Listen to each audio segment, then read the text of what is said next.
कारण देशात वाढत्या महागाईने आधीच सामान्य वर्गाचं कंबरडं मोडलंय, त्यात पालकांच्या खांद्यावर आता शाळांच्या शुल्क वाढीचं ओझं दरवर्षी वाढतंय।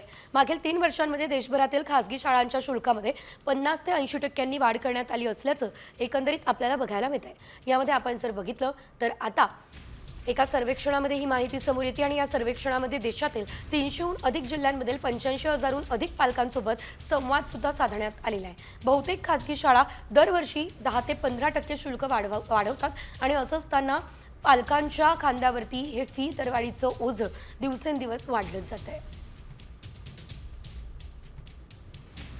सीबीएसई पॅटर्ननुसार इयत्ता पहिलीची पाठ्यपुस्तकं नेमकी हातात कधी पडणार असा प्रश्न तुम्हाला पडलेला असेल तर आता तुमची प्रतीक्षा संपणार आहे, कारण राज्य मंडळाच्या सीबीएसई पॅटर्ननुसार इयत्ता पहिलीच्या पाठ्यपुस्तकांच्या निर्मितीचं कामकाज हे अंतिम टप्प्यात आहे। या नव्या कोऱ्या पाठ्यपुस्तकांचं वितरण मे महिन्याच्या दुसऱ्या आठवड्यामध्ये सुरू होईल, तर खुल्या बाजारपेठेमध्ये जूनच्या पहिल्या आठवड्यामध्ये इयत्ता पहिलीची नव्या अभ्यासक्रमांची पाठ्यपुस्तकं ही सध्या येणार आहेत।